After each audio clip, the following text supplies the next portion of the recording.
बातमीतील घटनेच्या वास्तविकतेची तुलना थेट पाहत रहा सांगली अपडेट।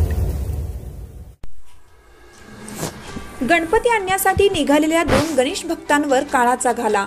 आमनापूर परिसरात शोककळा।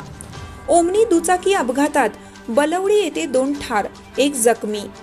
बलवडी फाटा तालुका खानापूर येथे ओमनी व दुचाकीच्या झालेल्या अपघातात 2 तरुण ठार झाले तर 1 जण जखमी झाला।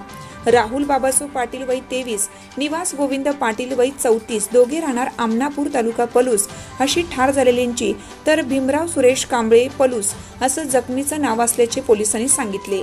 हा अपघात आज सकाळी 10च्या सुमारास पलूस बलवडी फाट्याजवळ गजानन पेट्रोल पंपाजवळ झाला। याबाबत महादेव सुरेश राजमाने आमनापूर यांनी विटा पोलिसात फिर्याद दिली।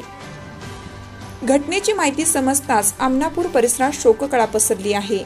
याबाबत घटनास्थळ आणि विटा पोलिसांकडून मिळालेली माहिती अशी की सकाळी 10च्या सुमारास भीमराव कांबळे हा त्याच्या ताब्यातील 4चाकी ओमनी MH10 AN 5878 बलवडी फाट्यावरून पलूसकडे घेऊन निघाला होता। भरधाव वेगात गाडी चालवून रस्त्याच्या परिस्थितीकडे दुर्लक्ष करून रस्त्याच्या चुकीच्या बाजूला गाडी घेऊन समोरून दुचाकी MH10 EC 4139 वरून बलवडी फाट्याकडे येणाऱ्या राहुल पाटील आणि निवास पाटील यांच्या दुचाकीला जोरात धडक दिली।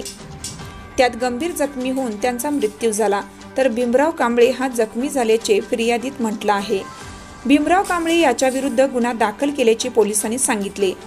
आमनापूर येथील मध्यवर्ती गणेश उत्सव मंडळ, महादेव मंदिर चौक येथील मंडळाचे सर्व कार्यकर्ते दुचाकीवरून गणपती आणण्यासाठी बलवडी फाटा येथे जात असताना दुचाकीचा अपघात होऊन राहुल ओमाजी पाटील, निवास गोविंद पाटील मृत्यू झालेल्यांची बातमी सर्वत्र वाऱ्यासारखी पसरली।